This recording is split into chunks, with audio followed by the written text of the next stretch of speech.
Good evening, everyone. Welcome to the live stream on Saturday night from Canadian Starships. First order of business, housekeeping duties. Can you see me? Can you hear me? Let me know. And also let me know that you are here by leaving a comment in the comment section so that I can see that you're here. So far, I can say that Trey is here. He says, this will be interesting. Yes, it will be interesting to see how we can get those nacelle bottoms attached to the pylons tonight.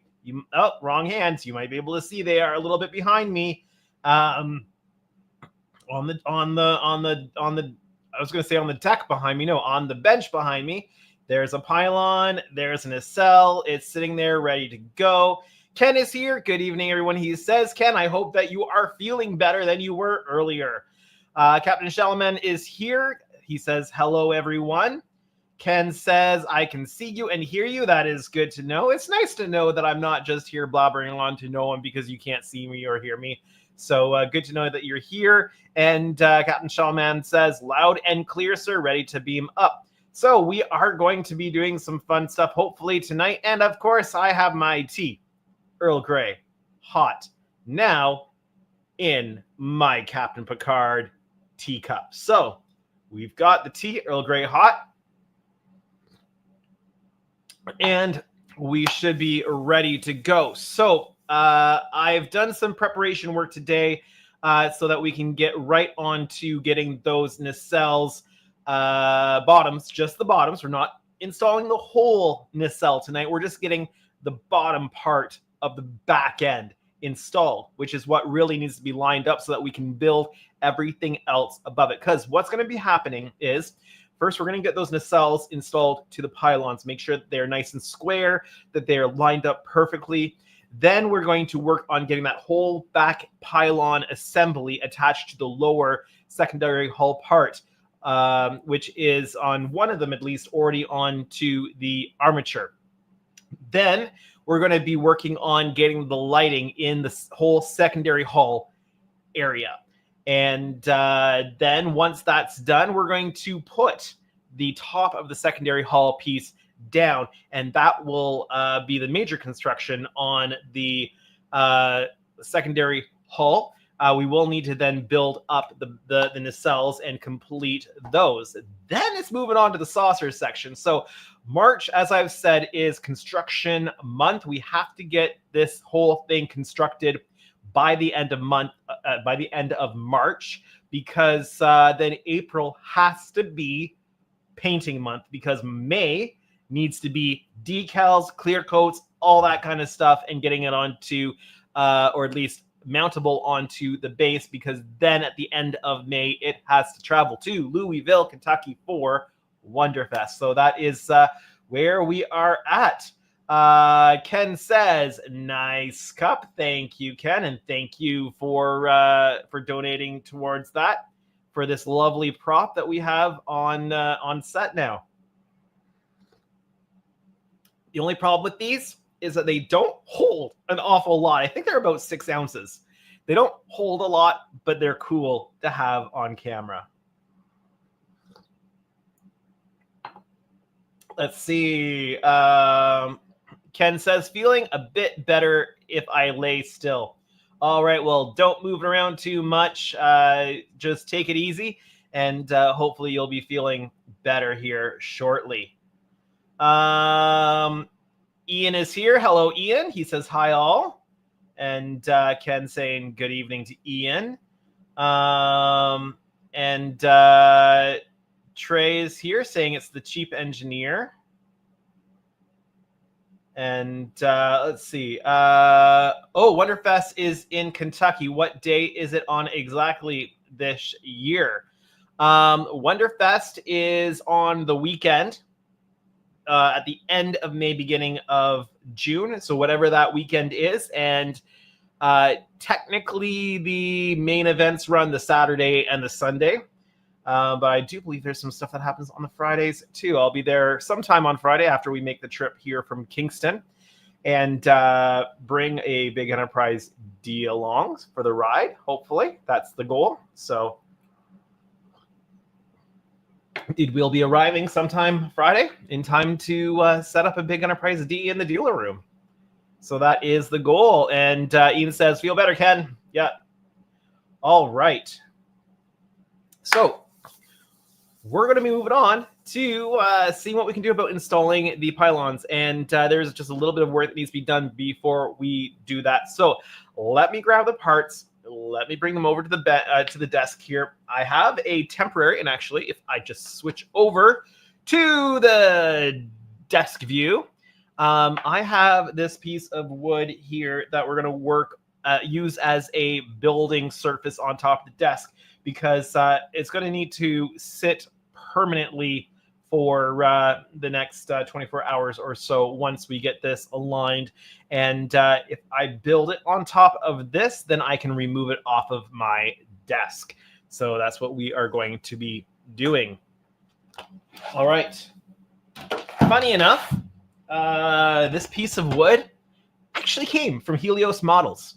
Funny story. My previous Enterprise E client had a Helios a 1400 Enterprise E, and something happened to it, and he ended up taking it apart, and it was in bad shape after that, and so he ended up bringing all the bits of it along with the base and stuff like that. So I've been reusing this piece of wood from the base of that 1400 Enterprise E for a lot of different things over the last number of years. So we're going to use this as a building surface. So let me get the parts.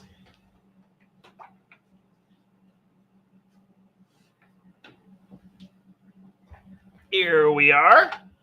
And yeah, it looks like I guessed on the Zoom pretty decently there.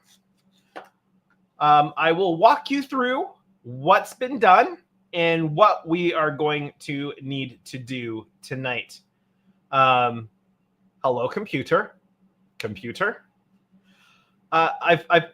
This is a relatively new mouse, and I always think that it looks like the medical staff uniform from Strange New Worlds. Let's see. Captain Shalamang says, really hoping to hear something on when round 2 brings out more of the 1000 Enterprise B, as few I see if her and the 1400E people are asking a lot of money for on eBay, and everyone else is sold out. Okay, so for the 1400 scale Enterprise E, they did say that it will likely be repopped in the next year or two. That's what I was told at Wonderfest last year. So there's probably no exact timeline for that, but they are completely sold out of Enterprise E's. I do have a hard time finding Enterprise E's now. I've got two, I think, in stock right now, and one of them is spoken for. So I have one spare, and that's all I have. When it comes to the Enterprise, the 1000 scale Enterprise B, that I do not know anything about. I've got a 350 Enterprise B here in the shop, which is going to be a fun thing to build in the next year after Wonderfest. But as far as the 1000 scale, I have not heard hide nor hair about that. Also, I haven't been asking about that. All right, so Captain Shalamang, are those the kits that you were looking to get a hold of? Are those kind of kits that you're wanting to get?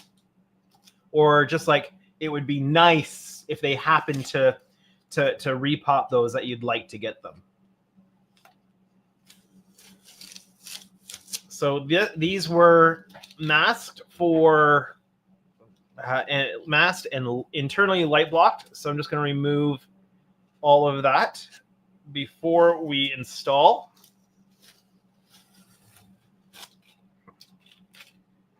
There's the big stuff on the outside, and there's a little bit of little stuff on the inside here.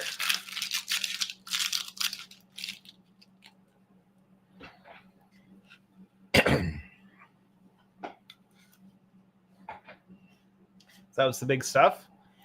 And I masked off the outside edge that's going to be exposed, at least along here where it was easy to do so.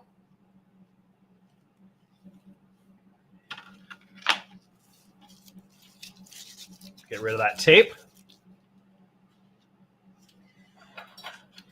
And then I also masked where the chiller grill is going to connect, just so that we've got a good bond when it bonds to the surface of the resin. Excuse me.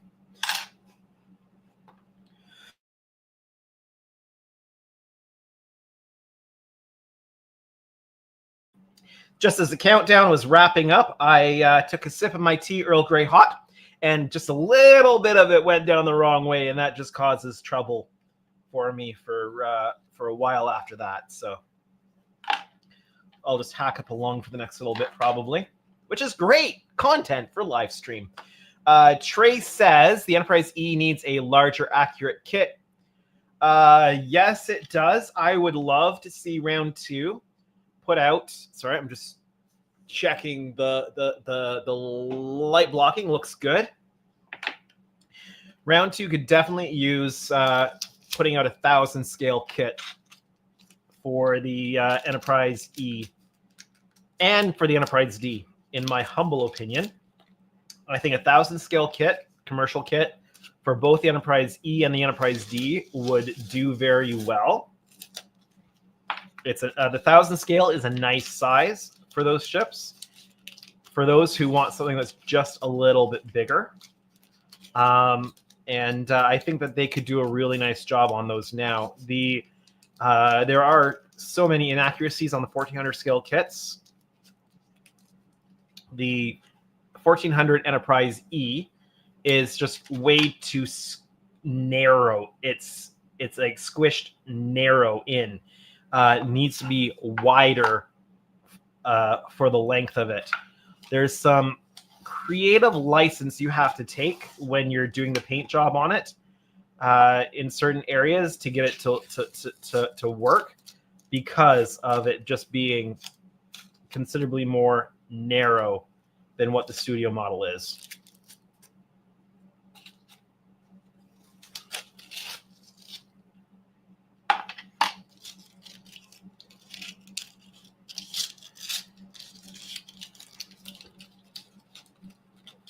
All right.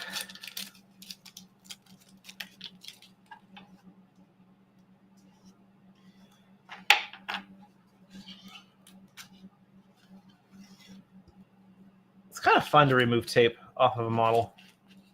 Remove the masking. It's more fun to remove the masking off of something like Aztec masking. Let's see. Captain Shellman says, those two are what I am needing to complete my NX to the G of ship's name Enterprise Legacy, as I got all but those two. Yeah, very cool. Trey says, yeah, the 1400D is horrible. Captain Shellman says, which one Trey, the original or the re-release? They're all the same. The 1400 scale Enterprise D, it's all the same tooling. So there's absolutely no difference. The only difference is what plastic they put into the molds. Everything else is exactly the same. They have not made a single change to those toolings since they came out. Yeah, they are all utterly inaccurate, and they do require a lot of work to make them look closer to what it's supposed to be. But such is the life of a scale modeler. It's our responsibility to make the kits that we start with into their beautiful end products, right? Well, it's like this kit. There are some builders who built this kit and who had a lot to say about how much work is involved in getting this kit to work. And I would say that that is par for the course. It is part of the job of the modeler to get all that stuff right. So my pin, so I've put pins in here and here, although the pin on this side didn't quite get secured in the way I was hoping it would. So we're going to have to reseat that, but we will reseat that at the same time that this goes on. The pin, I'm not sure how well you can see that. Let me do a little bit of zoomy here and move this to where you can see. So the pin is right here. Let me just turn this so that you can see the pin. And the pin goes into the second. Just see if I can locate that there. The second round opening. And that's just going to give an extra anchor point at the front. There'll be, let me just move this around my head there. It'll be really well secured in to the metal armature directly here. But we will also get a good front connection here, and that'll just help with the alignment so that it doesn't skew one way or the other as it is drying. Now, what's going to be challenging here is keeping this from moving as it is drying. So we will have to deal with that. All right. So what we're going to do is I'm going to back off the camera a little bit first because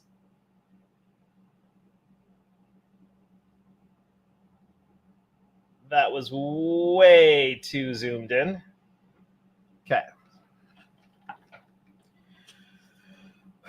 We're going to feed the wiring through.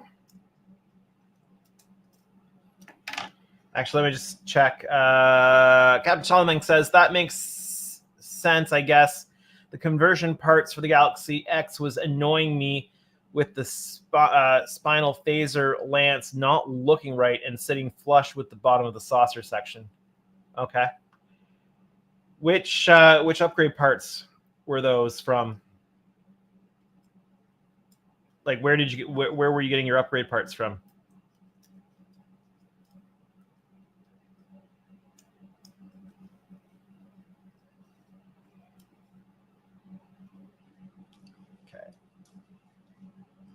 Wiring is through. And we're going to, so what I'm thinking is we're going to put an initial bead of epoxy along here. We're going to mount it on.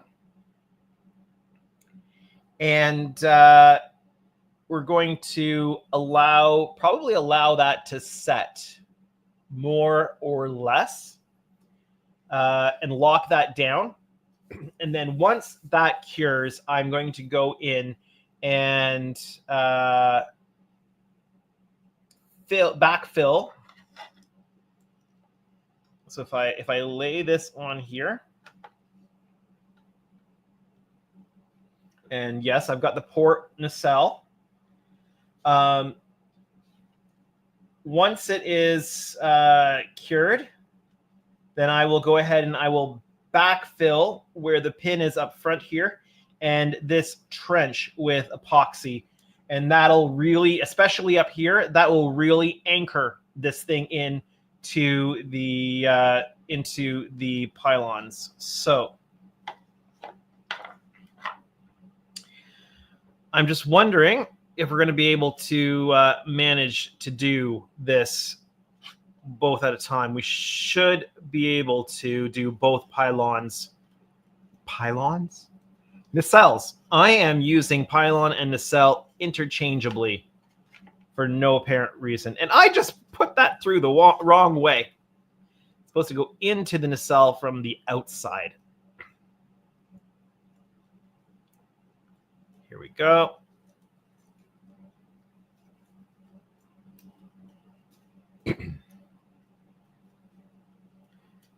fish all the wire through. Got one little wire there that's being a pain. In other news, I know this might be controversial for some, given world geopolitical situations and stuff like that, and people's view of other people. But I don't think I'm going to refill my tea Earl Grey hot here. I don't think that this model crated up is going to fit in the back of my Model 3, my Tesla Model 3. So we've actually gone out and gotten ourselves a Model Y, which this thing should fit into. So that's what I've been doing all this week. We pulled the trigger on Sunday, been working on all the delivery stuff that needed to happen, and picked it up Thursday. Pretty quick, and already enjoying it. There we go. So I'm going to mix up some epoxy, and I'm going to just do enough to initially lock it into place, and because then I'm going to flip this thing over, and we're going to make sure that this thing is perfectly aligned, and we're going to lock down everything down in place so that it does its initial cure without moving, and we are going to then backfill these spots with epoxy just to give it that extra security. So I'm going to just check in on the chat here. Devin, welcome, Devin. All right, Andrew, time to take this kit and turn it into a nebula. Yeah, we're not turning this kit into a nebula, that's for sure. Captain Shalamang says, got them from Federation model website before it went down to make the maker of StarCraft. Okay. Make it a 650 Niagara class. Yeah, again, we're not going to do that. And nice engineering of the supports and locating pins. Thank you, Ian. Hopefully it all works. So I figured that I could have the pylon support come up above and be the main anchor for the nacelle. So hopefully that's going to hold out. Let me grab something to mix the epoxy on.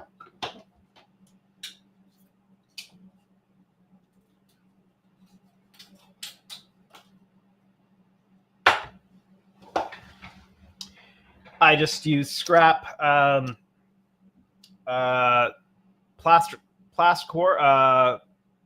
like the plastic cardboard stuff. I'm forgetting what it's called right now, but it's just this stuff. Whatever it's called. I'm just blanking at the moment. And I've got my epoxy here.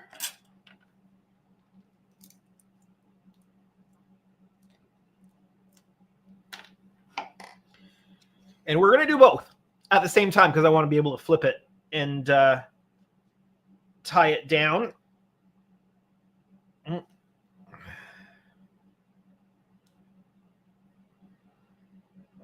Try not to use more epoxy than needed, but also don't want to not have enough.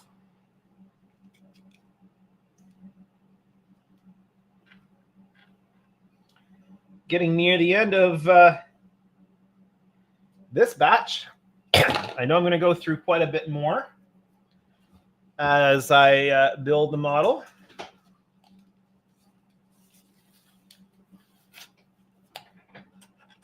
Let's see. Captain Shalamang says, the Helios model keeps impressing me. Looking forward to seeing how the Excelsior looks when I get mine. Yeah. The metal armature for the Enterprise B just showed up this week. So I haven't had a chance because new car and stuff. I have not had a chance yet to get into the metal armature and just see what's all there. But it'll be nice not to have to engineer the armature myself on that. It's going to be nice that it's, actually been designed for this.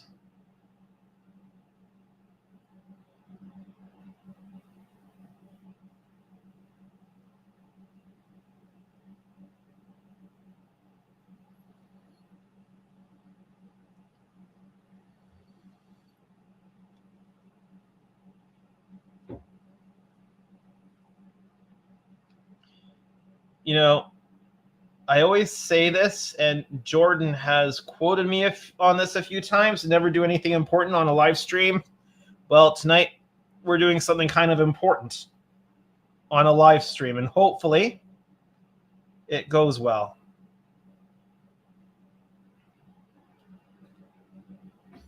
But I feel comfortable with this because I've tested the alignments, and they need some adjustment once they're on, but there's no major issues once they're on. So we're going to flip this.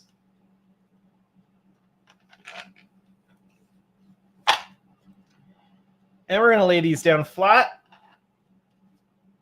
In fact, I'm going to move this to the back.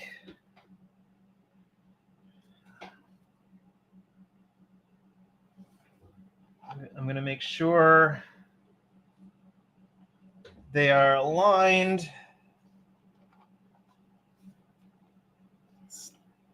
This one up front is still giving me some trouble.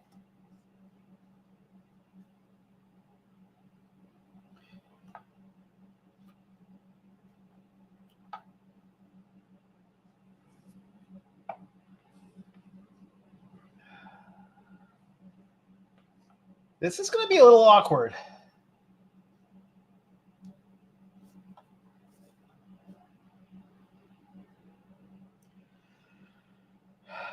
I don't have a great way of, like, these are very awkward shapes.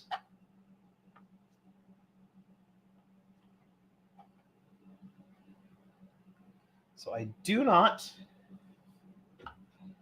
have a great way to anchor these down. So the next little while on stream might simply be us chatting while I hold this down in place. Because I want to make sure these are perfectly on there. And it's the, okay, I have to flip this over. The starboard side one, which is actually on this side right now, looks really good. Looks nicely aligned and everything. It's this port piece that is giving me the trouble. Everything looks like it's in good placement there. And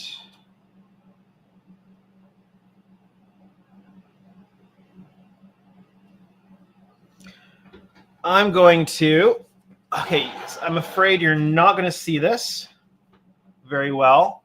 Well, I guess I could try to move the camera here. It's not a great view for you, but we're going to clamp this thing down.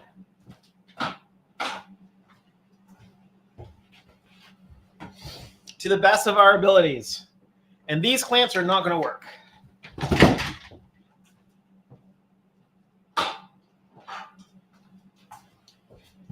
I need clamps with a slightly larger throat.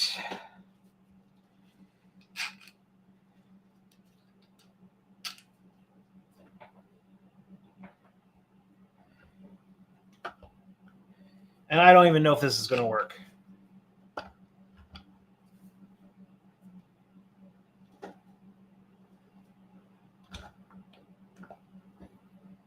No, that is not going to work. So, folks, I think I'm going to be stuck here.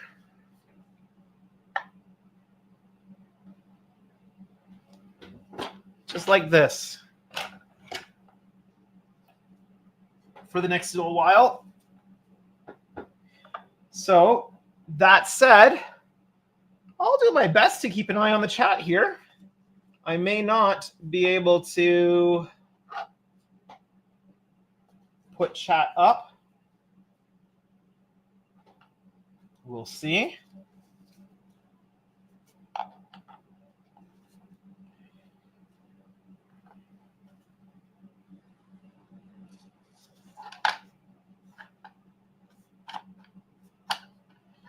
Let's get these wires out of the way here.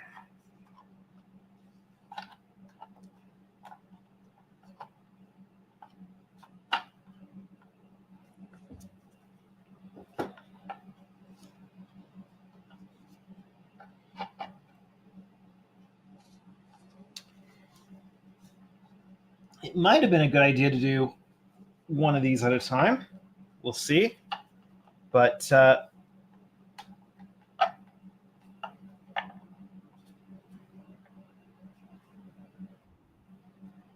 looks good. Oh, Todd is here. Todd is here.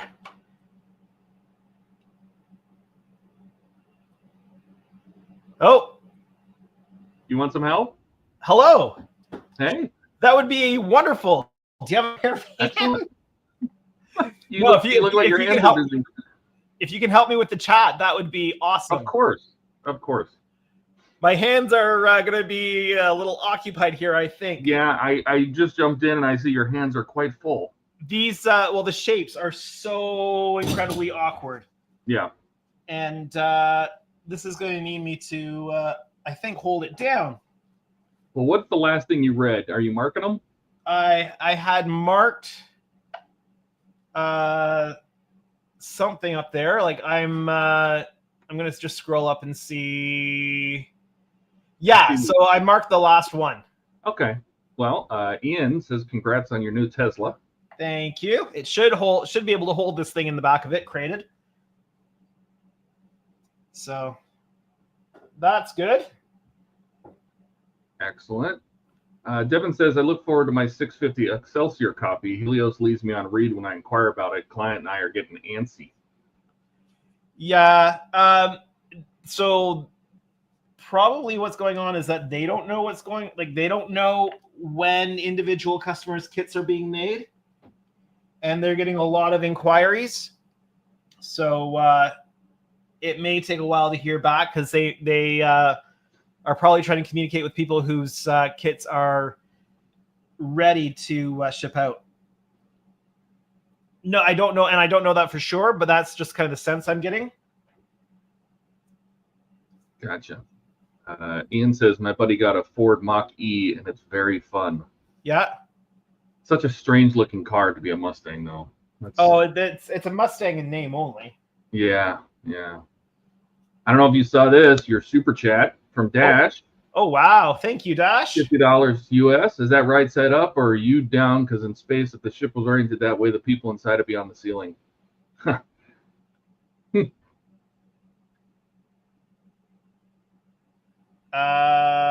He's being funny. Yeah, no, I'm looking at something else, which I think is just an issue with the camera. If you look on camera, the pylons do not look aligned.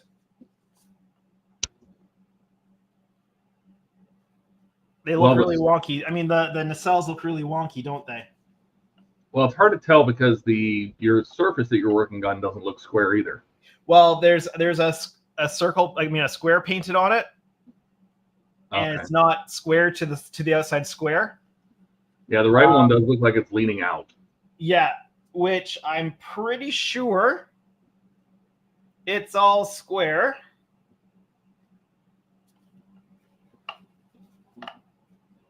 I'm gonna see if I can just check that here. So 30 centimeters there.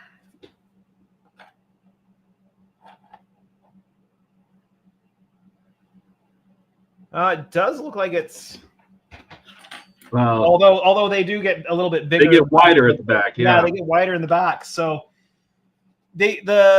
what I'm going on right now, to be perfectly honest, although there is quite a bit of play there. Do you have something flat you can put across the tops, the fronts of the nacelles, since those are a flat surface? Yeah. Let me grab that. Thanks for the super chat, Dash. Yes, thank you so much. Uh, I am very thankful. I'm just preoccupied at the moment. Yeah, his brain is elsewhere. It's okay. Devin says, tuck those wires under to truly ensure flatness. Yeah.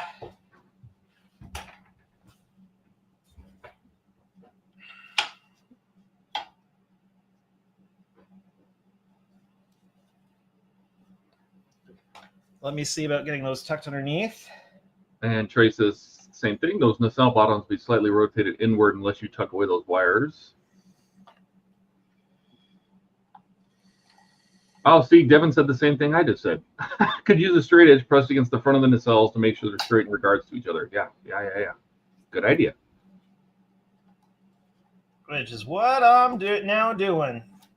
And then Captain Charlemagne says, I think he means clamping. Clamping it will not help keep them in place.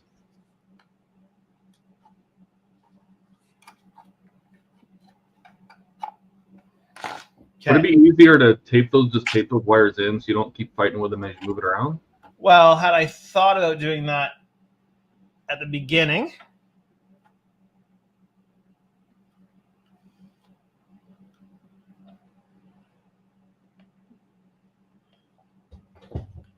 I was thinking, do you have another T-square?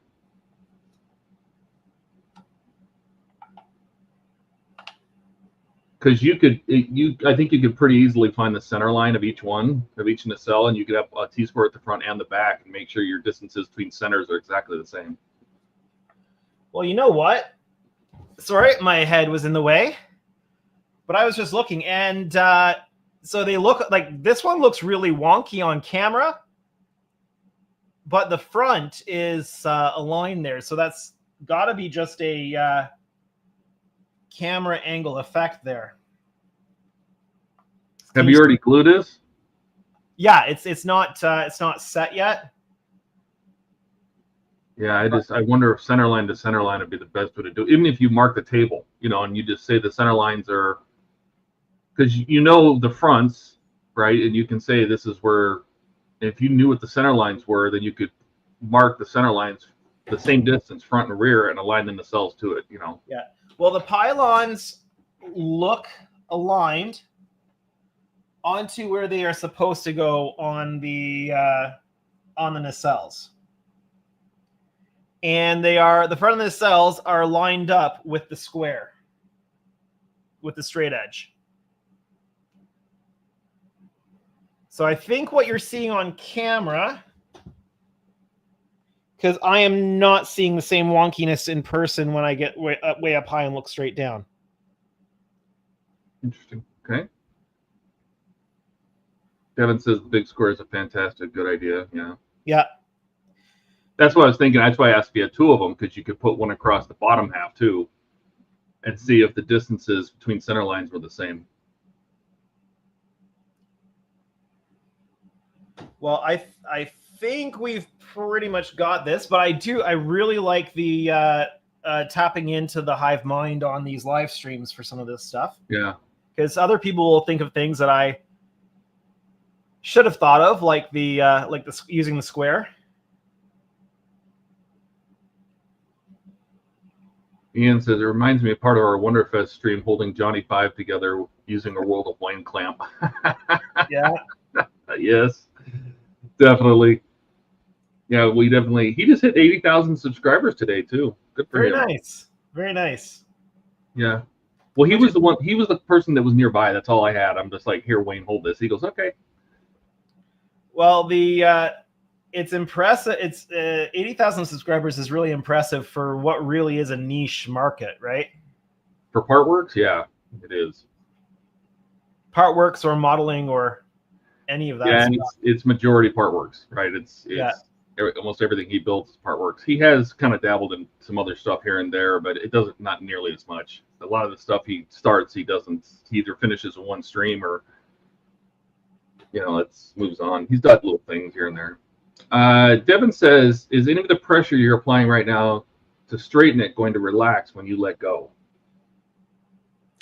I'm really just applying pressure to hold it down, so the epoxy has a bit of a chance to set in place. Clamp it down, yeah. The problem is the shape of this thing makes it really hard to clamp down these pylons. Or clamp the pylons to the nacelles. I find 90% of the time I'm having to use human clamps, like human clamp on these Starships, because the curves do not lend to good contact on these clamps. Ian reminds everyone, smash that like and subscribe buttons. I agree, Ian. The other issue I'm having with putting clamps on this thing is that it really has to sit flat on a flat surface so that the nacelles are level going across. Because that's really with this thing, that's the only way to get it level. Like get I keep saying pylons, to get the nacelles level with each other. Yeah. So Devin says it's really hard to clamp things perpendicular to each other. Yeah. Well, and trying to clamp the secondary hull on the D to get the two halves together, that's a nightmare because nothing wants to hold. Yeah, how do you even do that?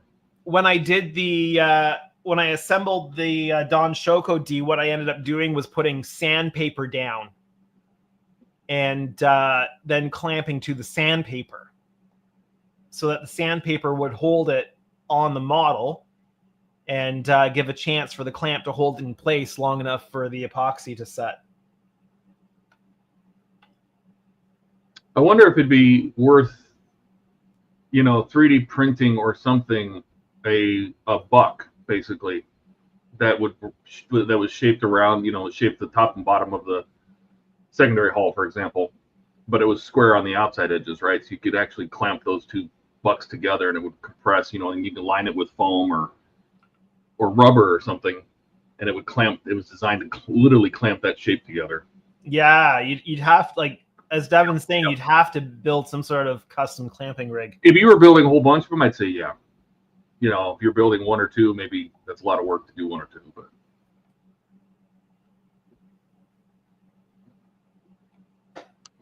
well, I think the 5-minute epoxy is starting to do its thing, which is good. And the tighter these things are down, the less seam work I'm going to have to do. But there's definitely going to be seam work on these things. I know. At least on the fan home one, and on the bottom of the nacelle, isn't there some kind of platform that goes around where it connects to the pylon? Like yes, a raised surface. There's like a triangular piece. Yeah, it's like a long stretched. Yeah, it's like a wedge. Yeah. Is that something you add after, or is it something we just can't see because it's part of the res? You just can't see it right now. It's actually part of the nacelle the nacelle part. Oh, okay. And it's this piece here. It's what the nacelles are being attached to the pylon with. But which is nice because there's no locator pins on this thing, so it gives it itself gives a visual locator. Because when you look at the studio model, the back end is supposed to be aligned nicely with the back end of that raised wedge section. Right.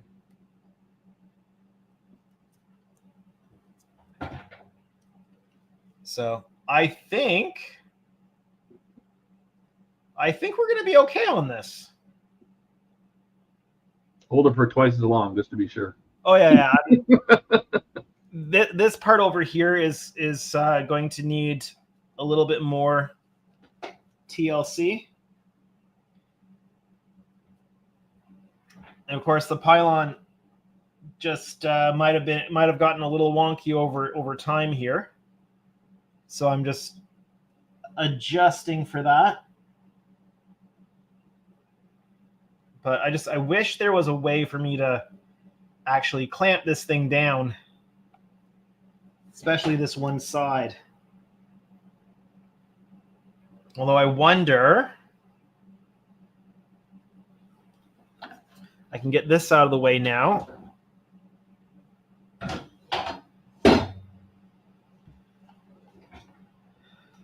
See, I'm a little, if I could slide it a little closer to the edge, I might be able to get a clamp on just that part. I'm not sure that my clamp has a wide enough throat to reach there from the edge. No, it doesn't.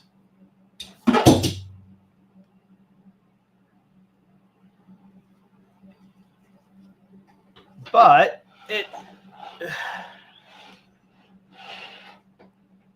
the epoxy is starting to do its initial setup. So I might be able to get some electrical tape on that and just kind of stretch it to hold it in place. Let me try that. Just so it doesn't move around on me. Yeah. And I don't have to sit here holding it. If I can get my gloves off.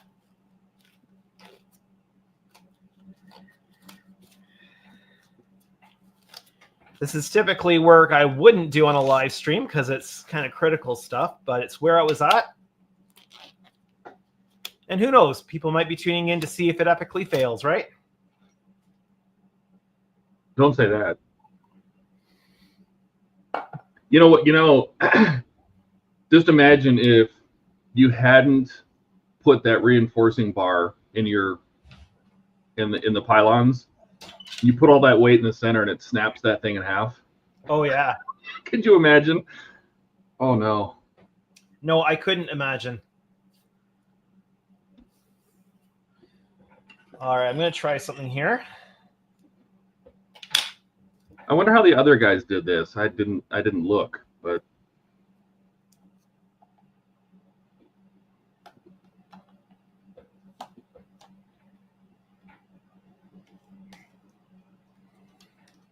Devin says it's like NASCAR. You watch to see if there's a crash. That's how I watch NASCAR. Exactly, right? Actually, I usually be doing something else. Now when I hear, oh, caution, and I look up. That's So which one is NASCAR? Is that the one where they just go around in circles? For the most part, yeah.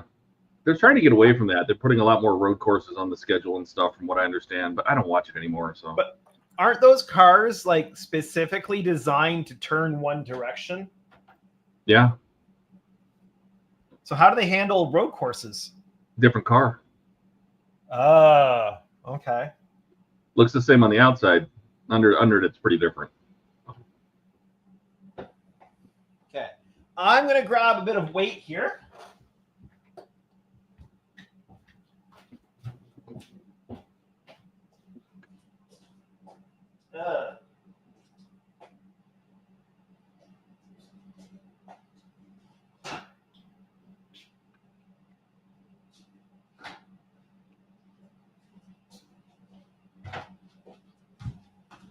I was going to grab a bit of weight, but what I was going to use, I'm using to prop up a camera stand.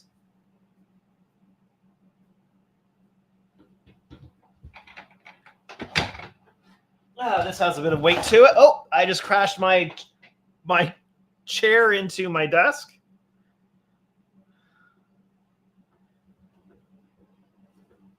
Yeah, I would not be piling up this weight on the pylons if I didn't have the metal support in it. Devin says, I don't watch NASCAR races, but where I'm from, used to host hydroplane races. The exact same story, but louder and a lot of water. Oh man, when those wreck, they come apart. Those guys are crazy. Hydroplanes.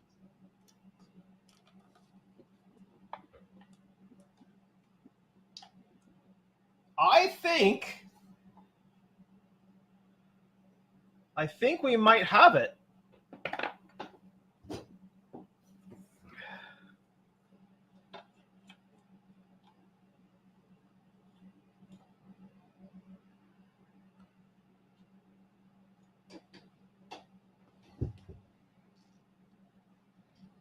And I just bumped the camera.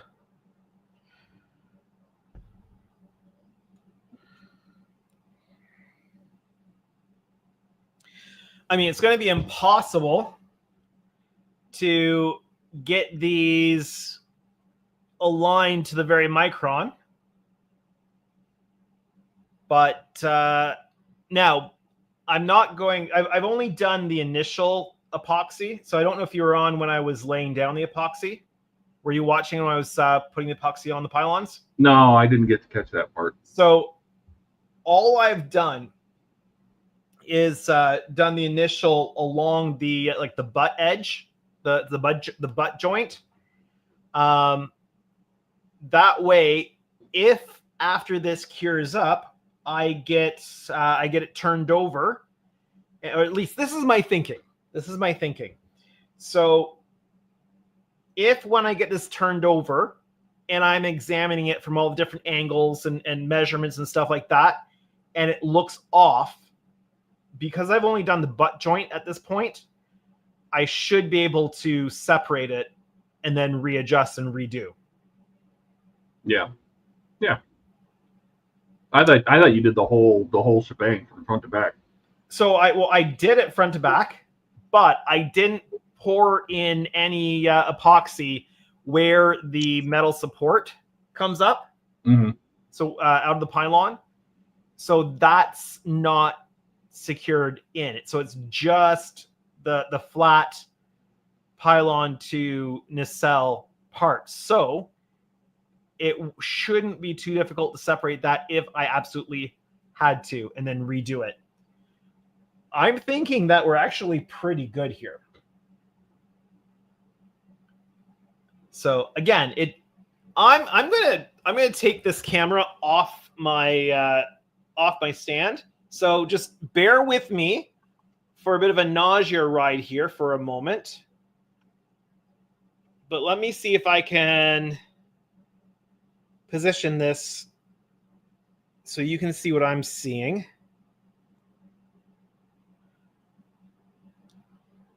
I don't know. The camera's still. Well, it might be a wide angle lens too that's giving a little distortion. Yeah, but then again, it is narrow.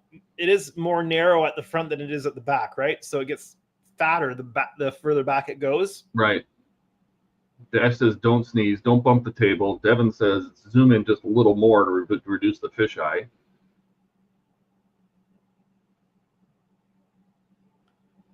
But we're looking pretty good. Pretty much straight there. Pretty much straight there to about 0.5 millimeter or so. So I'm thinking that's looking pretty good. Yeah. Of course, the telltale will be once I get it turned back over. Right. Dash says Phil put his on with the whole saucer already in place, he believes. Wow. No. He put what on with the saucer in place? I guess he mounted his nacelles after the saucer was already on. Pretty sure these guys mounted the nacelles before the pylons were attached to the rest of it. Because I don't think there's any other way you could do it. By the way, Todd? Yeah, I see. I love them. They're fantastic. I love them. I think they're great. I'm glad you got them finally. So they're tiny. So they're about 6 ounces, right? That means you can go to your replicator and order more. Yeah, so there's 6 ounces of give or take. I've got the teapot here beside me, so I can refill it during the stream. But it's just a little bit of that TNG nostalgia, right? I mean, there's hardly anything to these things. I mean, they Maybe they are the actual size that they were on the show, and that they were just small. Because basically all you've got is the glass beaker, right? It is a beaker too. Essentially, the glass beaker, and you've got the ring. And that looks like a cup holder from a car. I wonder if that's what they used. You know, they grabbed a cup holder from a car and a beaker and made these futuristic cups. Well, my understanding is that they got them from a company that was already making them, and they thought that they just looked futuristic enough to make use of them, so they bought them off the shelf. Yeah. But I know I never saw them here in Canada. Ken says, "Why do you have a bear with you?" Devin says he's Canadian, that's why. Uh-huh. Who's the bear? Am I the bear? Oh. Bear with me, yeah. Oh, I got you. Yeah. That says NASCAR does road courses. Sometimes they have a different driver than the main guy for those. Sometimes they'll sub in different drivers. Yeah, that's how Montoya or something got into it. Juan Pablo. They'd have people. Jamie McMurray did that. But I guess they raced on the streets of Chicago last year. I didn't even know that. Okay. So here's it has a little recess for that thing. That's kind of nice. Yeah. Of course, they've got the master replica Star Trek, and the company that originally made the cups, their logo is all on the bottom. Which are probably like a silk screen of some sort. And they weigh absolutely nothing. They're so light. Even when you fill them with tea, they're still really light because there's no weight to the mugs, right? But at least you can order your tea Earl Grey. Hot. That's right. Yeah. Threw up for the assist and you laid it right up. That's how it goes. Yeah. So just checking the back ends of these things. And they've sat down decently well. There is a little bit of a gap, but nothing a little bit of putty and filler won't take care of. Let's see how the witness blob's doing. That's actually setting up really well.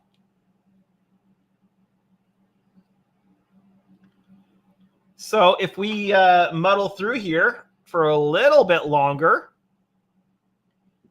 we might actually be able to flip this thing over. I'm going to let it sit overnight without doing anything to it, but we might be able to flip this over and verify alignment before it sets up like fully cured. Yeah. That way, if I need to separate one, it'll be a little bit easier. I am not reading that, Ian. But it does say he watched NASCAR back when Davey Allison was driving the half-lane car. Yeah. The NASCAR I grew up with is not the NASCAR of today, but that's how it works. The new people come in all the time. But NASCAR got me into auto racing, but I'll watch, like Australian V8, I'll watch F1, I'll watch, anything. Formula, what was it, 3000 or Formula F2? I don't care. I'll watch it all. Yeah, I never got into the whole racing thing.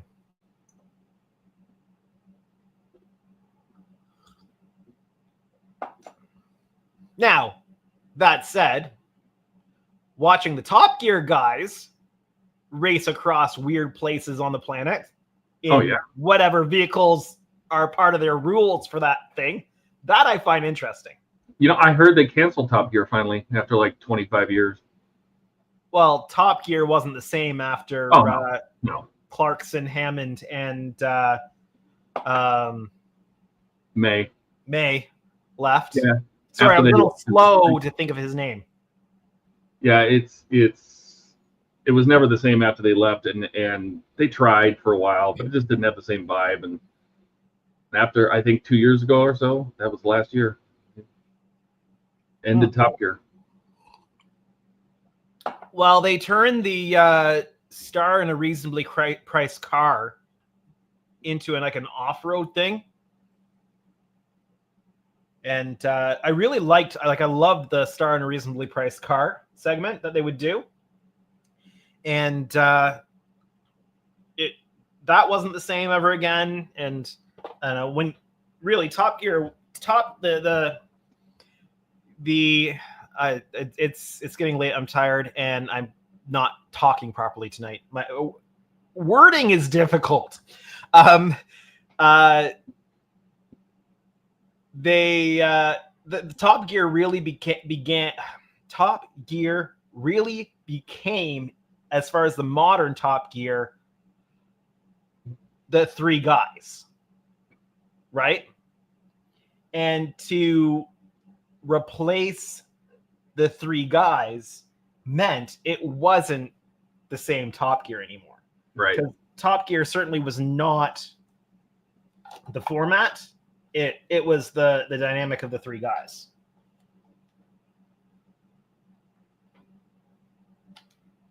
Did that work? Well, I'm just going to see if it moves at all here. I'm just going to truth. Zoom in a little bit. And of course, the moment I zoom in, there we go. So now, on either side, you're going to see, let me get my pointing tool here, a pointing tool here. On the inside, what I'm finding is you are going to see just the slightest little bit of those holes on the bottom. Same over on this side, just slightly. I thought that showed that you didn't have it centered, but I figured you knew what you were doing. Yeah, it just seems to be the way it is. There's a little bit over here where, and actually you can't even see it on camera, but I can get my pointer down in there a little bit. It's just from where I opened up those holes on the bottom. But on the whole, it's looking pretty good. I don't think anybody's going to measure it. If it looks right to the eye, I think that's what's going to matter. Yeah, it needs to look right to the eye.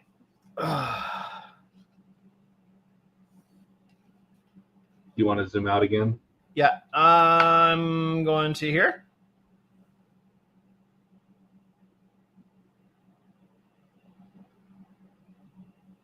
Wow, that really looks wonky on camera.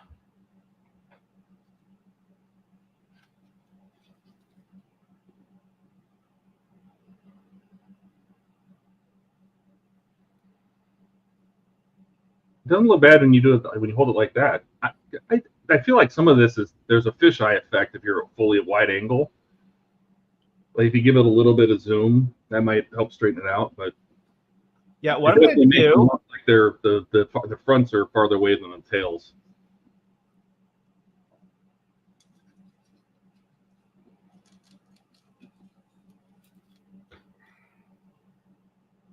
How's that look? See, now it looks straight. Yeah, I think it was camera. I think it was the lens. So this is the better camera.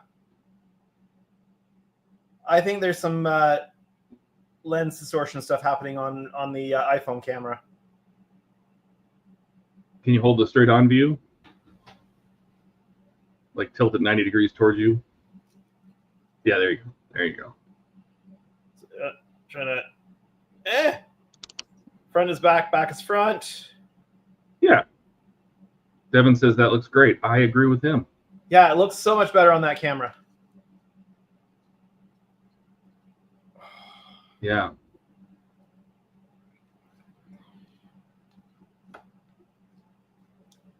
That is a major step. Let me just move back here. Wow, look at that. It looks totally wonky again. Yeah, if you zoom the camera in just a little bit, can you, or is it a webcam? It's an iPhone. Oh, I think maybe if you zoom in just a little bit so it gets closer to like a 50mm lens, which is what our eyes are using. 50mm is equivalent to your eyeballs. Maybe it looks a little better. Even there, it looks wonky. No, it still doesn't. Yeah, it's weird. It's totally not wonky in person. Do I even have my good phone down here? No, I don't. So this is an iPhone 11. It's my old iPhone 11. And I just use it for a camera now. But so trust me, this is looking straight in person. We trust you, Andrew. It looks good. Everything looks really good. So let me zoom in to this spot over here where the wires are coming out.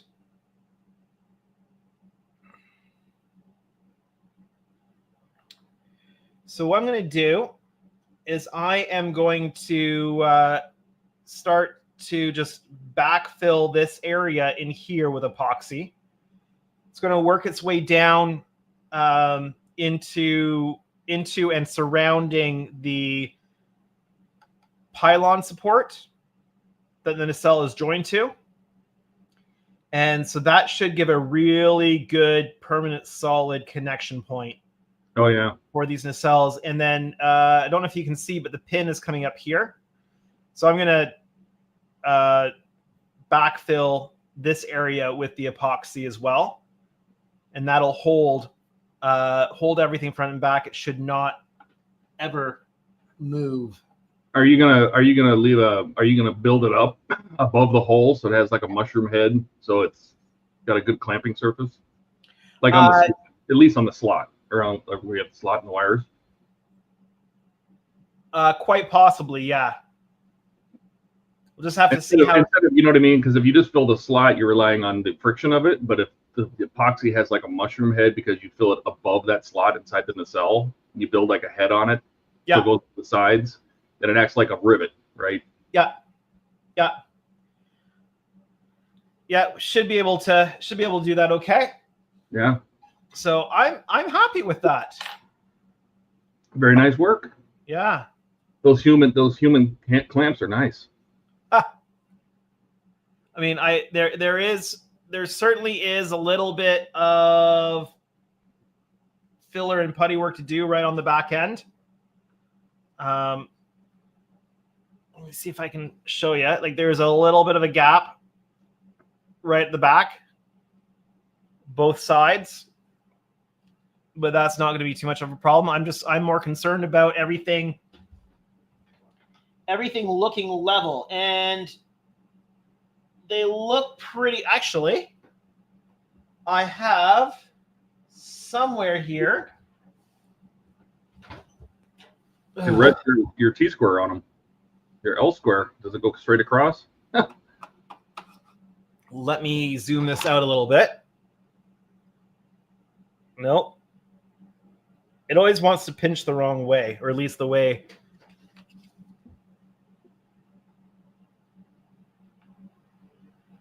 And is the table level? Yeah, that's a good question. Oh, the actual surface it's sitting on. You find out that they're not level, and then your desk is leaning back 5 degrees. You're going to use a bubble.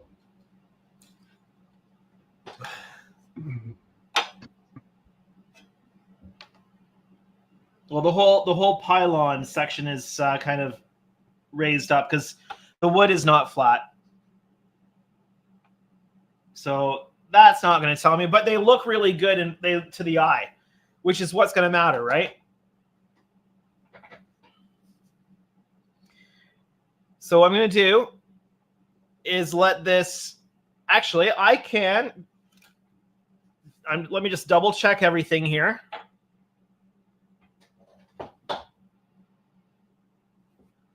me switch back to this camera. Everything looks really good.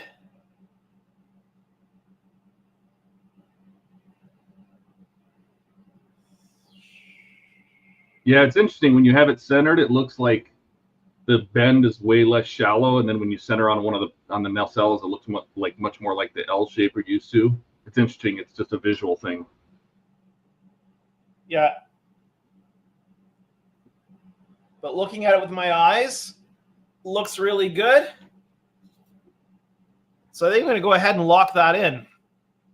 Lock it in. I wish we had a sound for that. I feel like we need a sound for that. Yeah. Your final answer? Exactly. All right, let me move this back to. Ken's telling jokes in chat, but I'm not going to read. I'm not going to read them out loud. Oh, I don't.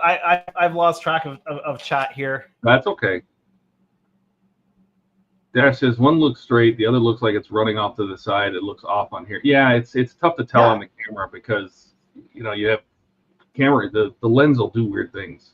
If I could beam into the live stream what I'm seeing with my eyes, it would look totally different.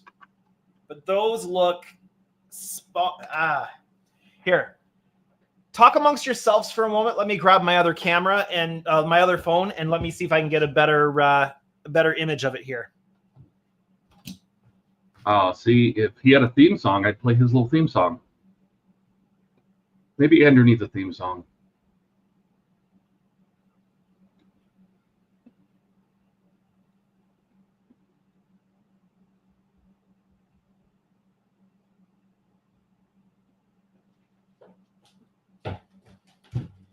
All right. It's weird with the camera angle. It looks like that right one is twisted clockwise and the left one is straight. It's so strange. Okay, let me input my phone into my streaming software here.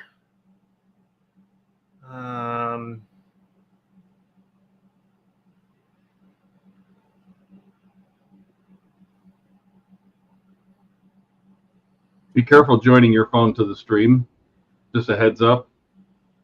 Oh, I'm not joining it directly to the stream. Oh, okay. All right. I didn't know if you were going to do it through StreamYards. I did that once, and you go to leave studio and it ends the stream. Yeah. Don't do that. I'm not going to pull any in. I did that. That was weird. Okay, let me just add it to. There's a bear with me. House moose. House hippo. Oh, house hippo. Dang it.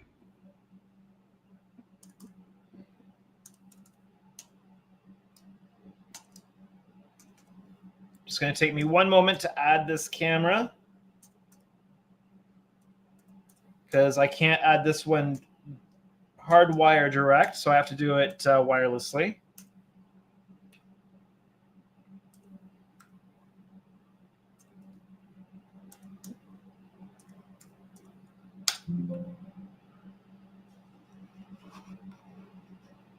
Ken asks, what kind of bear? A house hippo bear. Okay, I need to flip the camera around. Okay.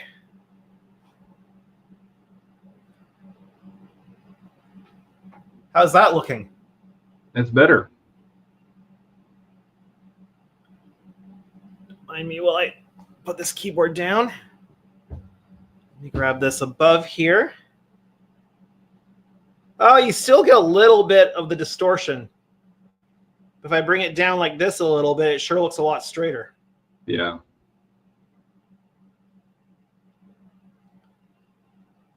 I think some of it too has to do with the fact that the nacelles are getting wider at the back. Yeah. You know what I mean? That they're oblong shaped. Dash is asking, how heavy does this model weigh? Do you have a rough idea? I assume you mean when it's done? Yeah, I will know better once it's done. It's hard to know how much this is going to weigh until all the components are together. Do you know how much it weighed, just the resin, when you got it, before you did anything to it? I did not weigh it. Oh, okay. Yeah, that's looking like that looks pretty good on camera there. That's pretty representative I of think it what looks it's looking good. like in person. Yeah, it looks good. Chase is here. Hello, Chase. How's it going?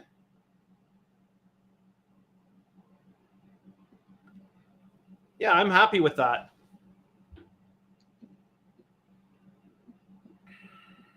Yeah, it does look good. Those look very flat. You did good there. The Infinity Prize.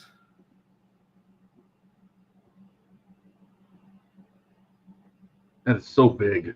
It's such a big model. Yeah, I'm having to back up a fair ways just to get it into the shot. Yeah, that's looking. If you were to go to like a 45-degree angle or just turn the model like 45 degrees. Yeah, Like see, it that? looks fine. Like that? Yeah, and then lower it down. It looks fine. Yeah, I think it's a camera. I think it looks fine to me. Yeah.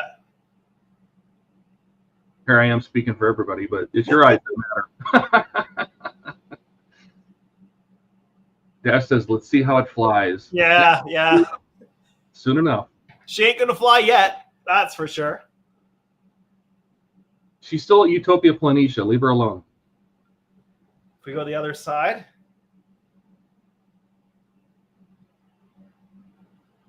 What's your countdown say? How many days you got left? I'd have to pull it up. I'm just using the countdown on the Wonderfest website. Oh, and since I'm mobile here, oh, there's my cutter. Oh, you have 82 days. Oh, is that your new Tesla? Look at that. There's the Model Y. Sitting next to the Model 3. Surrounded by snow. Well, we've lost an awful lot of our snow. Is that garage door insulated? It is. Oh, good. Fully insulated. Both of them are. They weren't when we moved in and we replaced them. So, yeah, I'm really happy with that. So, Ken says looking good. Yeah. I think I can move on to, and I'm going to do it. Let's permanently encase it in epoxy. Ooh, this is exciting. This is an exciting time. I have lost. Dash says we need the Star Trek sound when the big bay doors close. Yeah, that's what she should do. She'd have, the holodeck doors, the shuttle bay doors. Should have that sound play when your garage doors open and close. Ian says put a straight edge across the top of the nacelles. That's what I asked him to do. I said take that L square and lay it across the top of the nacelles. I bet you it's fine. Well, we know that it's straight because it was epoxied on a flat straight surface. Right. That's and just why to assuage my fear, you literally could measure from the front hole of one nacelle, those mounting holes, from the front hole to the other one, and then measure the back from the front to left to right, and I bet you they're the same. Yeah, I already did all that alignment work when I was opening these up. I had to go back a little ways because I had it perfectly open between the existing holes, and I needed to go back about 2 millimeters further for it to be aligned properly. So I took care of all that alignment to get it perfectly aligned front to back when I was drilling this out. Ian says put a straight edge across. Ken says put a level across the two. I think he just did. Or he had a bubble level, but not. I think he was doing front to back, not left to right. Yeah, Alan, the problem is Billy says, I think that aligning the nacelles must be the trickiest part of making this model. I would agree with that. Yeah. And it like I said, it took a bunch of pre-stream work to make sure that they were free to level themselves on the flat surface so that they would move enough to sit level. And I think before I before I permanently epoxy, I'm going to lay it down flat again just to make sure none of this has moved. But actually, I'm going to tape down these wires first. I think that might be a good idea. And to do that, I need to remove these gloves I just put on. But I'll tape down the wires, that way they're not going to get in the way.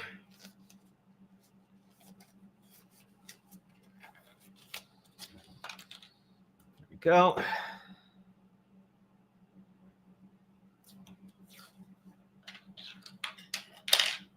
It's not a ton of exciting content on the stream tonight, but it's a big step. No, this is, I would imagine this is actually a big milestone. Getting the cells mounted, that's huge. Jay says he thinks that you're afraid to measure it again on a live stream. Well, I would put a level across it. The only thing is I need to make sure that the surface it's on is level first, right?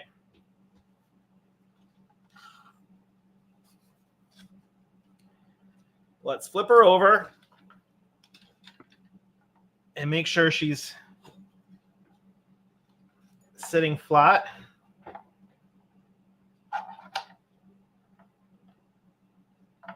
Okay.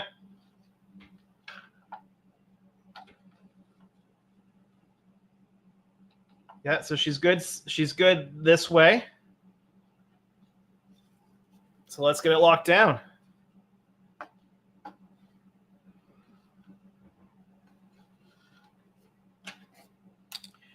I have lost a few of my resistors on my 0402 SMDs going through this process. That's fine. I'll just add them back later. Not a big deal. Okay, gloves back on. Dash is reminding us 82 days. It's like 82 days in an hour or something. Yeah. 82 days, 1 hour, Scary. 16 minutes. It's scary. But I mean, this week, because of the car. Oh, what was that? What did I do? There we go. I hit my mouse and it hit the. It went to a blank screen on my streaming software. Ken says, and I think he's singing it. It's been a long road. Yeah, getting from there to here. All right, where did I put my resin? My epoxy.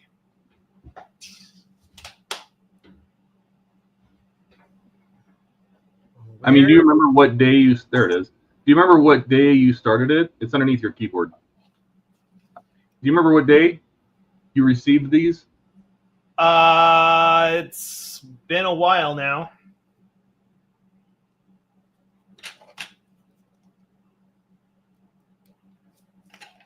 But we were in, like, I was in window filling world for seemed like an eternity. Yeah. How long? Well, I mean, you had the saucer at Wonderfest last year. I right? did, yes. So that was nearly 9 months ago. So I mean, it's. Yeah, so I probably had it for almost a year now. How long? Yeah, I was going to say, how long before Wonderfest did you actually receive them? Do you remember? I'd have to look back at the info, the records. I don't remember off the top of my head. Well, actually, it's easy enough to figure out. There's an unboxing video on my YouTube channel. Oh, let's see if I can find it. That'll tell us how long ago it was. 1650 Enterprise D. Oh. Oh boy. It says 1 year ago. It was released on December 15th, 2023. So a year and what we at? 3 months? Jeez. That's crazy. Andrew, that's crazy. Well, had they designed an armature for this thing that would adequately support it, I think that would have gone a lot faster. Because figuring out the armature from scratch on this thing has taken a whole ton of time.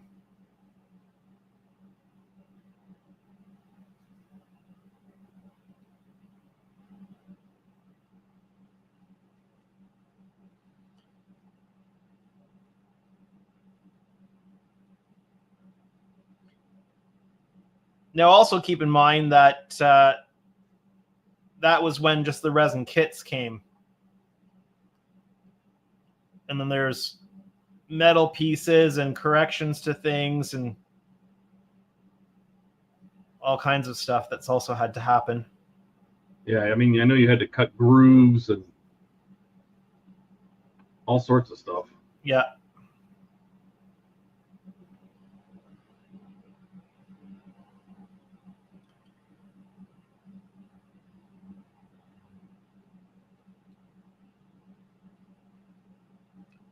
I'm going to have to go to the hardware store and get some more epoxy, I think.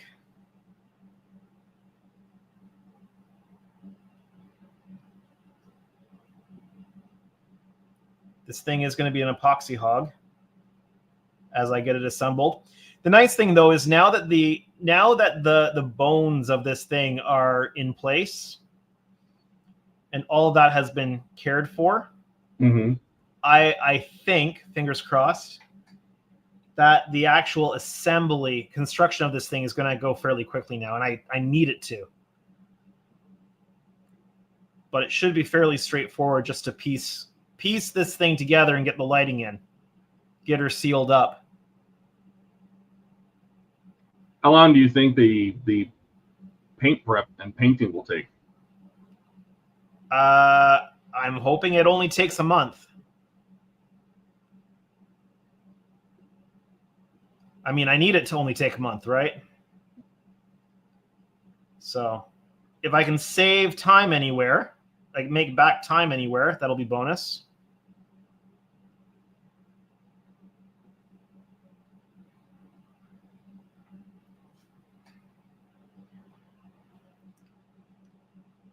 I don't know if you have an old plastic spoon, but you can use that to scoop it up and let it drip off the spoon and literally pour it right in there. Yeah, I don't. Oh, and we got an issue. It's oozing. Oh no.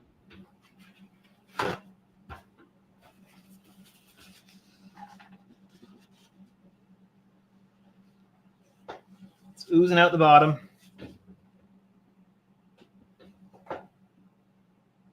Do you have some vinyl tape, even electrical tape, just something to seal it?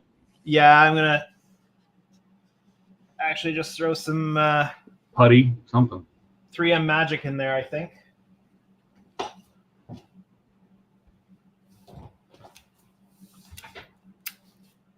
Works for the solar res, so should be okay for this.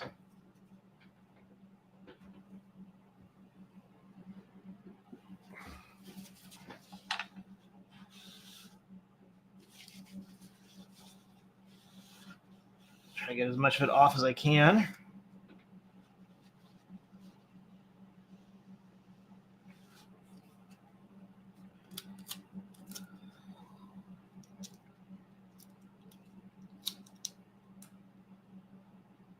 That in there.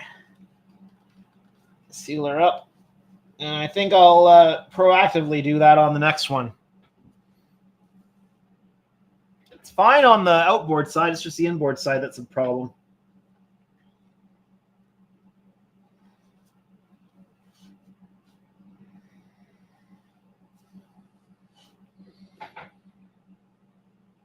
So I can't show you the leak, but it is there.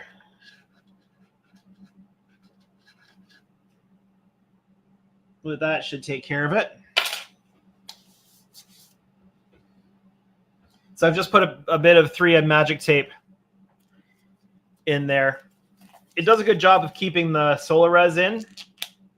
Oh, and that's the end of that glove.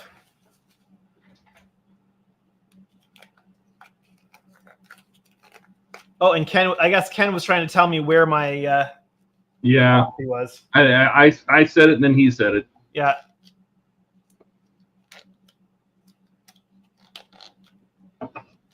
Looking out for you, when you find those parts at the 3-inch 20 marker.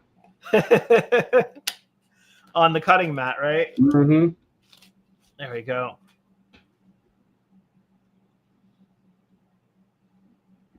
All right. Let's make sure there's no leak on the other side. I think we're good. So I'm going to proactively do this on the port side.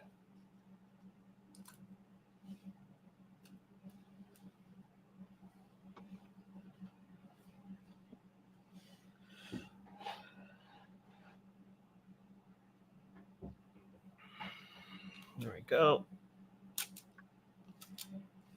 And although the outboard side wasn't a problem, on the starboard side, I'm going to just throw a piece of tape on it here, just to prevent any issues.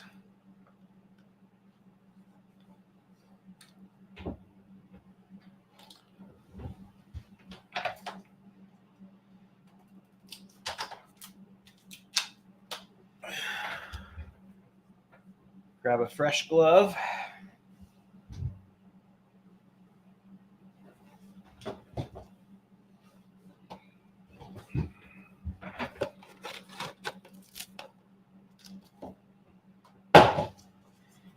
Mix up another batch. So what's everybody doing tonight while they're watching? What's everybody working on? Well, let me know in the chat. Ken says this is favorite. Oh, I think he's asking that as a question. What is everybody's favorite non-main Star Trek ship? Interesting. He says the Nebula class. It's an easy one for me. Akira. Devin says he's cooking for his fiance. Nice. Very sweet of you. But what are you cooking? That's Yeah. the question.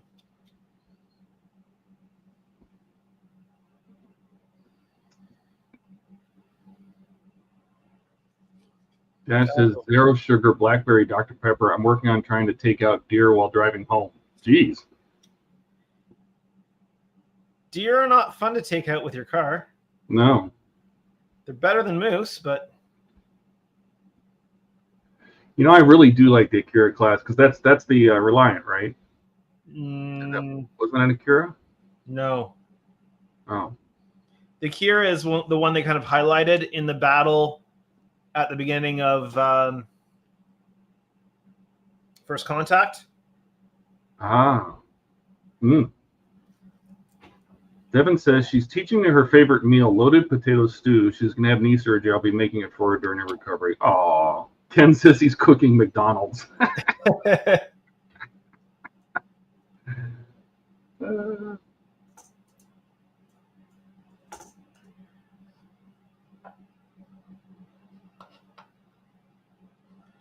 I think Dash is trying to say he's taken out 3 in 129,000 miles.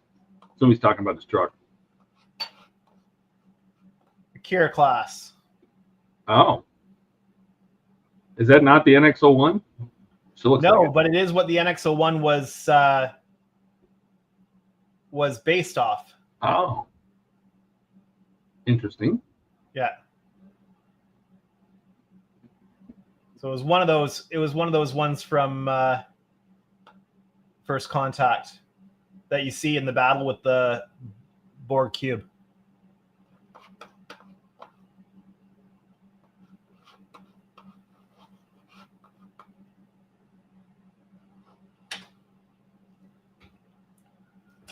All right, let's get this mixed up and pour it in. I know probably nobody agrees with me, but I've always kind of liked the Intrepid. Yeah? Yeah. Just because it didn't have a round saucer,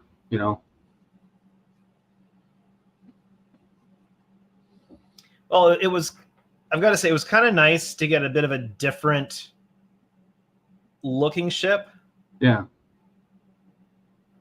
I mean, it still had the basic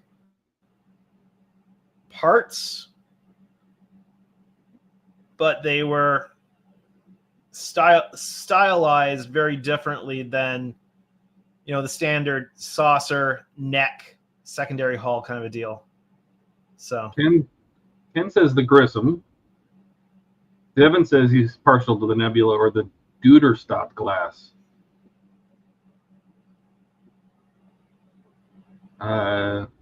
He says Katinga for non-Federation. Alan says his favorite ships are Reliant. See, I really like the Reliant too. But that Akira is very, you know what I mean? Like, underslung nacelles, the whole bit, you know. Yeah, I've always liked starships that have the underslung nacelles. Yeah.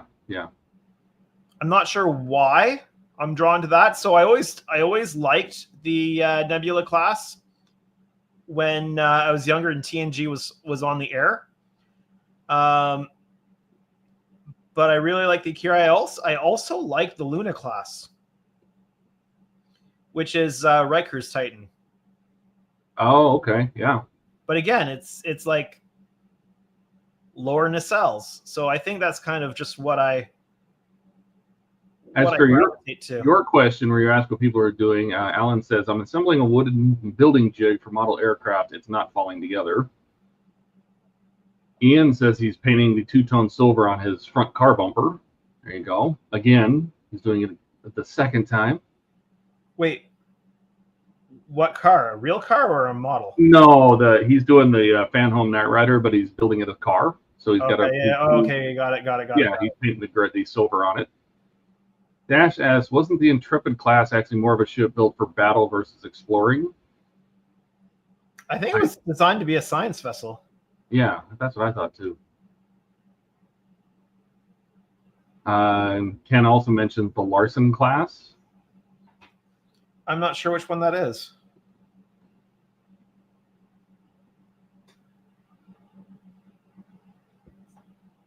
Going with the same underslung, it's also why I like the Stargazer. I mean, it had 4, but at least it had the upper and lower nacelle. Yeah. I would love to build a decent kit of Picard Stargazer. Like the original one? Yeah. The Constellation class? Yep. One that's a decent size and lightable. I have a resin Stargazer, but it's like solid, so lighting it would not be a fun endeavor. Devin says the Intrepid is science and evolved to long range. The secondary deflector is not standard for science vessels.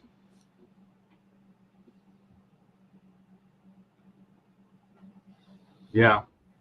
Which is not standards for science vessels? He said the secondary deflector is not secondary standard for science. Is not standard on science vessels. Which I found it interesting that it had a secondary deflector because the saucer is not separable.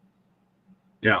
So it seems unnecessary to have the deflector on the saucer. Oh, he corrected it. He said the secondary deflector is now standard on science vessels. Sorry. Ian says Reliant, Defiant, Grissom.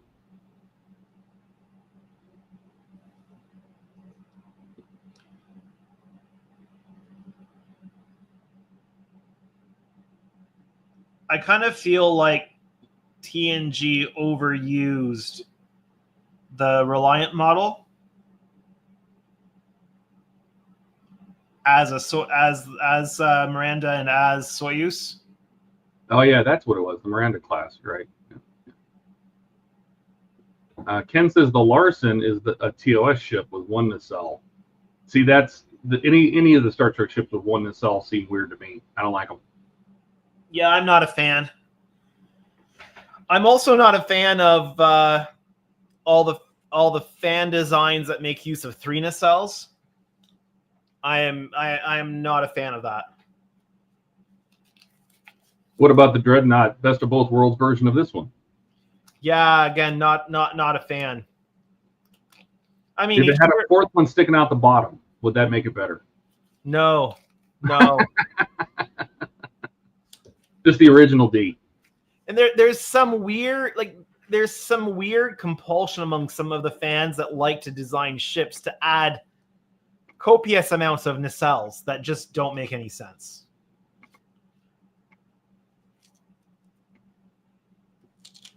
Apparently, 4 nacelles tickle Devin's heartstrings. But 4 nacelles need to be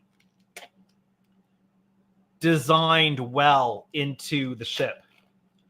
They can't just be like stuck on there. I've seen some Sovereign class kit bashed with 2 additional nacelles so that it's like the 2 up like normal and then 2 lower. I mean, that doesn't look too bad, but I also think, like, what's the point of it? There has to be like a reason for it. And do they need to be symmetrical? Well, it makes sense that they'd be symmetrical. Like left to right, forward to back. Because I just picture, you know how they did when Roddenberry was working on the D, and they were doing the ideas of it, right? And some of the early pictures had the nacelles above the saucer, just like the refit and the Constitution classes, and this was one of the first where they brought it. They brought the nacelles under the saucer. They lowered them, right? So are you talking about the Reliant? No, the D. Oh, the D. Yeah, and it was interesting that if you had 4, if you had like an upper set and lower set, one set was raked forward and one set was raked back. I wonder what that would look like. Like if they were offset from each other. Like if you looked at it straight on, they'd be aligned above each other.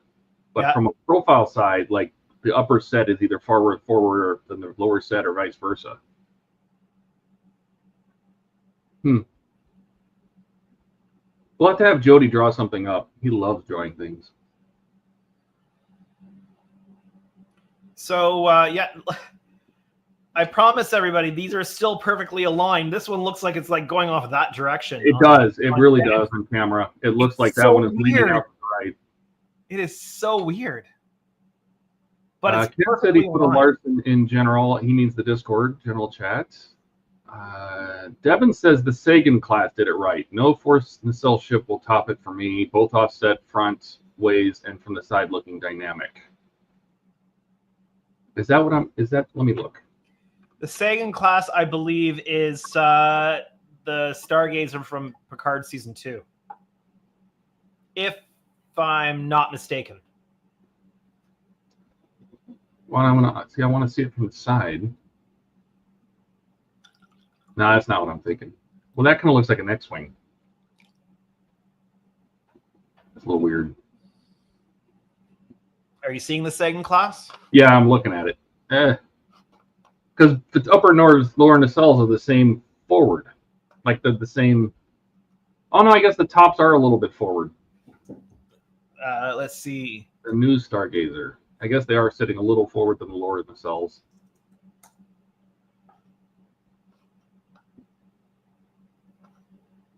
Let's see if I can grab some photographs here.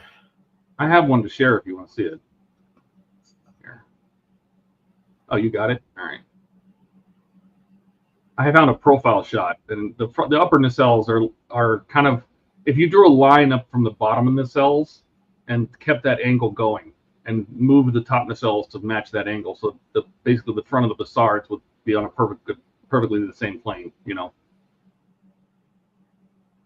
Kind of shows it in that picture. If you click the bottom, there you go. Oh, yeah. See how the tops are a little bit farther forward than the bottoms?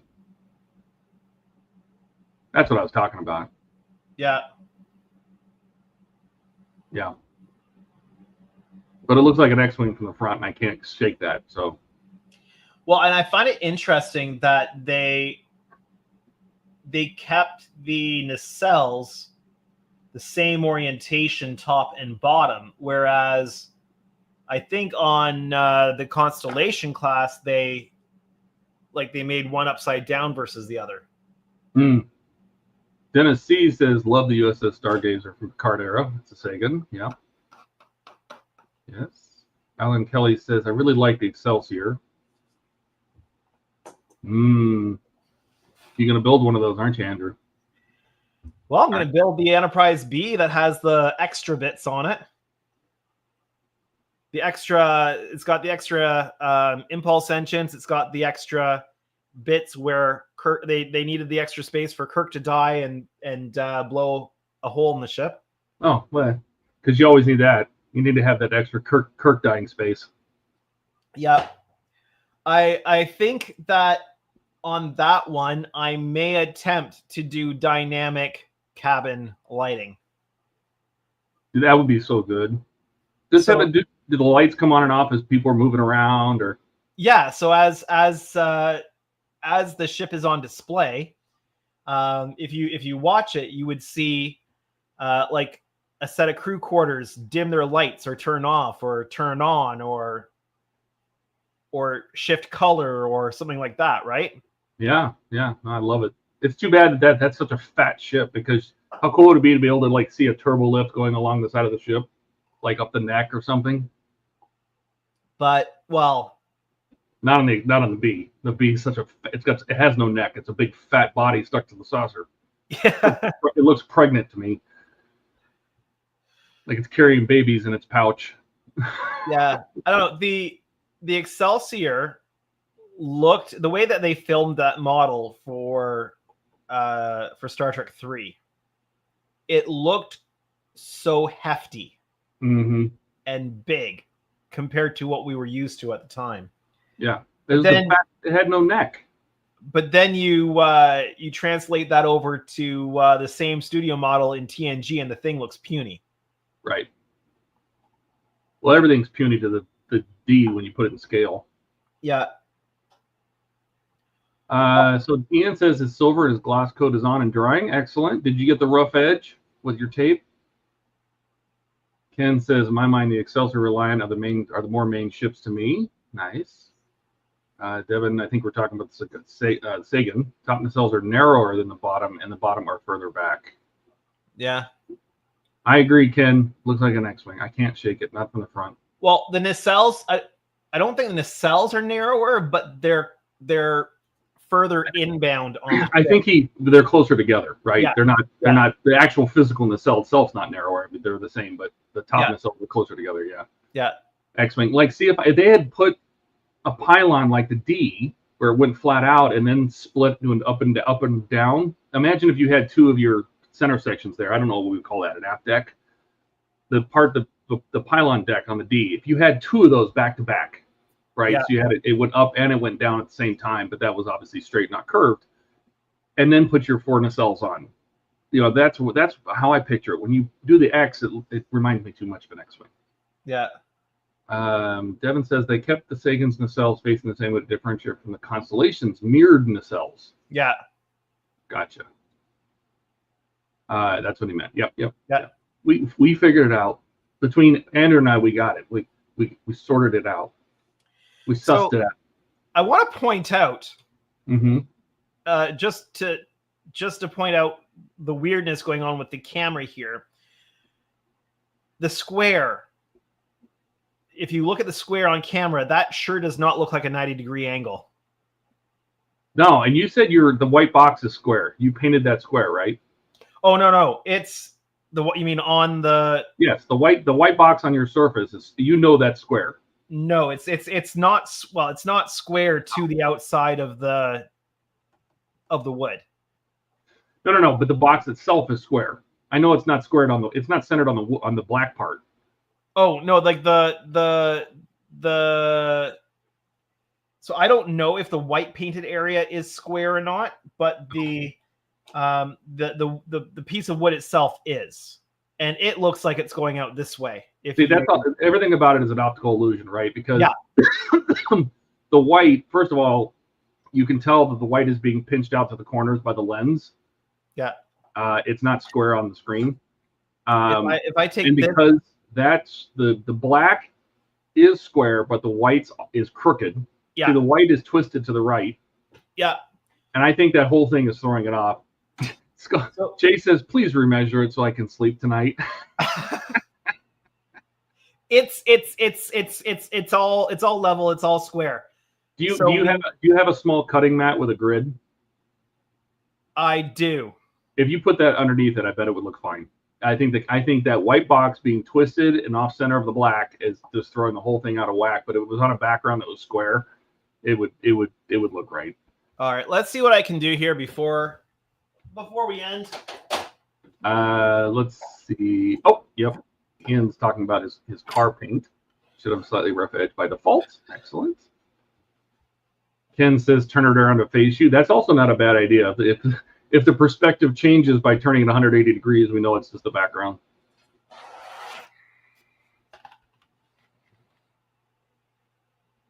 See, that's nice and square, mostly. But it does look like it's going out this way. Well, it looks like the edges are curled up, but that's the lens. That's what I mean about it. It's kind of strange.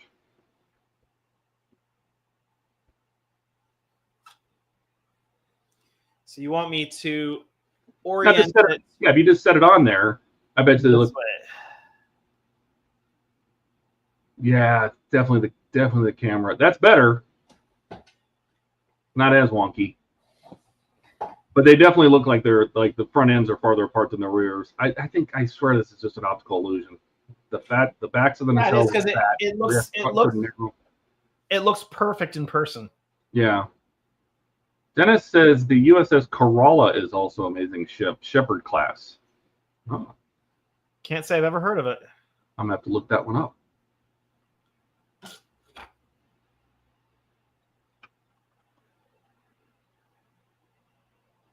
Oh, that's interesting. I like the nacelles raised up like that, but sorry, what it? Let's see. Which app do you want to open? I don't want to open an app.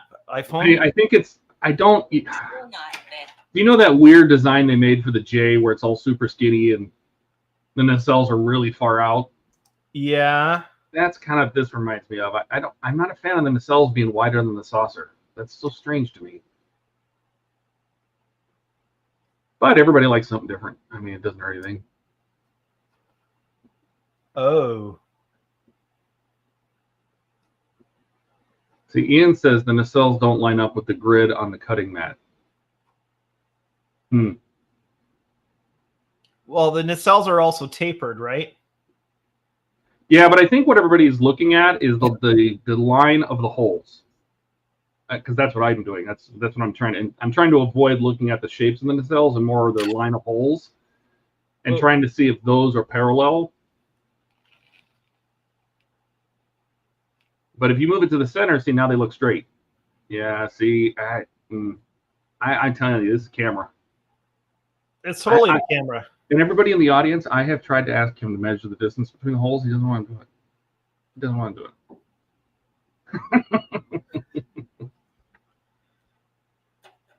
Well, I don't want to mess with putting stuff on these right now while the epoxy is curing. So this is what you were talking about, right? Yes. See how the nacelles are wider? They're farther out than the saucer, and that's just, I don't know. It's an interesting shape. I like the way that if you look at it from the front, how they're angled up. But so that's clearly a Discovery era. Yes, I think so. Yeah. Dennis, is that from Discovery? He thinks that one is amazing. That's an amazing black. I mean, it definitely looks from Discovery. Yeah. Very kind of like the edges are real sharp, like the edges of the saucers. And Ken says a Y-wing. Oh, Y-wing. Yeah. Dennis says yeah for Discovery. All right, that actually doesn't look too bad from that spot on the desk, because it also makes a difference where this is located in relation to the lens on the camera. Yeah, I think the camera is just in a super. It's wide angle. There's a little fisheye going on. This does not look like it's pointing out this direction anymore, right? No, they look much closer to being straight. Yes. Yeah. So, all right. Well, I'm going to call it there. Don't forget, you lose an hour of sleep tonight if you're not in a place that has the luxury of not changing time. So, Neener. Todd, just be aware that the live stream time tomorrow shifts for you. Yeah, that's the thing. It's an hour that it wasn't a big deal. I mean, I don't change my clocks, but I do have to get up, make sure I'm ready an hour earlier. Yeah. Ian would like you to move the mat to the right. Watch the angles change as he moves it. That just tells you it's the lens. Is that too far to the right? Now rotate it 180 degrees. If it's going to bend, it's going to continue to bend in the same direction, not opposite. Look at that now. They look straight. No, it doesn't. They do look like they're bending away from each other, but now it's the opposite one. Now it looks like the left one is bending the wrong direction. That's what I'm saying. It's whatever. Trust me, they look great in person. Yeah, camera lens is wonky. I agree. Yeah. Don't trust it. If he holds it up to his face cam, it really looks a lot straighter. I'm telling you, it's this iPhone doing weird things. Yeah. Ken says, thanks for the show. Yeah. All right. Well, thank you everyone for stopping by and hanging out for the stream. Thank you, Todd, for helping me out there when I had no hands to deal with the chat. Very welcome. And, it's so much nicer to have somebody to actually talk to during the stream. Ken helped out last week with producing for me and being somebody to chat with. And so thank you, Todd, for doing that tonight. I hope that you've enjoyed the live stream. If you did, make sure you hit that like button. If you're new to my channel or you haven't done so yet, why not hit that subscribe button? But for now, my name is Andrew. This has been Canadian Starships. And our producer tonight has been Todd. And yeah, elbows up.